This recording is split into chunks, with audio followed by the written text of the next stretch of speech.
In all my years, this was by far the most disturbing event I had ever faced. It began in 1961, when outsiders entered the remote Mexican village of Yerba Buena. Over the next 2 years, their deceit would escalate into horrifying sacrifices made to forgotten gods, eventually culminating in the village's massacre by authorities.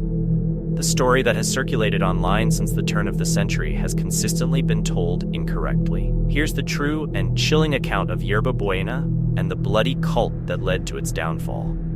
Yerba Buena was a tiny, isolated indigenous farming village with a population of about 50. The community was so remote that it lacked roads, electricity, and running water. The only way in or out was a rugged dirt path leading to a distant highway. In 1961, 2 strangers appeared on this path. The first uninvited outsiders to set foot in the village in living memory. The village's location, nestled at the base of Cerro El Pilon, made it impossible to simply stumble upon. These newcomers, Magdalena and Eliza Solis, came with a purpose. The twins, born in 1945, were just 16 years old when they emerged from the tree line and entered Yerba Buena. Having grown up in Monterrey, Nuevo León, they were deeply involved in Spiritism, a supernatural belief system that intertwined with Mexico's indigenous traditions. Spiritism had gained traction during the Mexican Revolution, blending with anti-government movements. Revolutionaries, including Francisco Thun Madero, a key figure in starting the revolution, were spiritualists. Madero even published a Spiritist manual that aimed to reclaim Mexico's true ancient religion, which had been overshadowed by Catholicism. Magdalena and Eliza used these deeply held beliefs to manipulate rural communities, claiming to be spiritual adepts. Their goal was simple: to exploit the villagers for food and shelter by invoking the old religion, presenting themselves as reincarnated mystics. But this time, their scam would become much more dangerous. After arriving in Yerba Buena, the twins told the villagers that they were the reincarnations of ancient spiritual leaders. Magdalena was a faith healer, and Eliza was the reincarnated Saint Francis of Assisi. Slowly, they began introducing the villagers to what they called the true ancient religion of Mexico, convincing them that their ancestors, including the Aztecs and Toltecs, had built civilizations older and more advanced than even ancient Egypt. At first, their requests were small. They asked for food and shelter, taking advantage of the villagers' generosity. But the deception deepened as they gained more control. When the villagers began asking for proof of their divine claims, the twins offered to perform an ancient ritual. This ritual involved brewing a potion, which they claimed would grant visions of the divine, but the real secret ingredient was marijuana.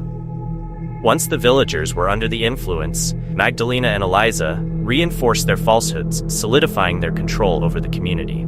To maintain their grip, they began performing increasingly elaborate rituals. First, they added animal blood to their potions. Then, they dressed in the garb of ancient Aztec priests, donning body paint and feathers.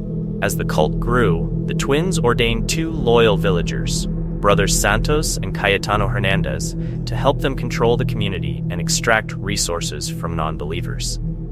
The Hernandez brothers, once ordinary farmers, now wielded terrifying authority. Fueled by the twins' lies, they enforced the cult's rules with cruelty. The brothers even built a temple in the mountains above the village, where nightly rituals were performed. But as time passed, a rift grew between the twins and the Hernandez brothers. While Magdalena and Eliza wanted to prolong their scam, the brothers craved more power and influence, pushing for greater spectacles. In 1962, the situation escalated when Cayetano called for a human sacrifice during one of their rituals.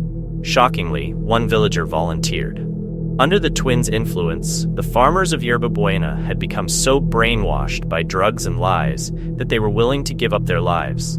The brothers slaughtered the volunteer, removing their still-beating heart and using their blood in the twins' potion. Over the next year, this horrifying cycle repeated, with villagers stepping forward to be sacrificed each month. By May 31st, 1963, at least 15 villagers had been killed. During the final sacrifice, a villager named Selena Silvana offered herself as a victim, but her childhood sweetheart, Hector Solis, tried desperately to stop her.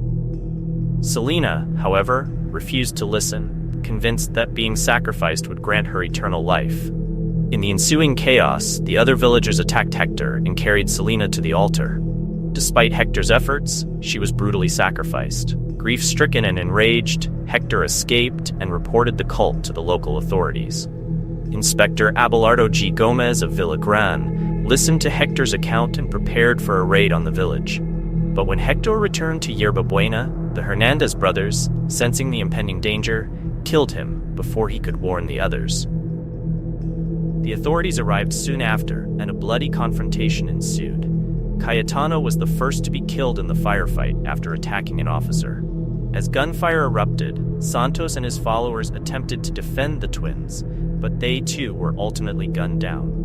When the dust settled, the cult's reign of terror had finally ended. This is the true and tragic story of the cult of Yerba Buena, a tale of manipulation, deceit, and murder, fueled by a deadly mix of lies and blind faith.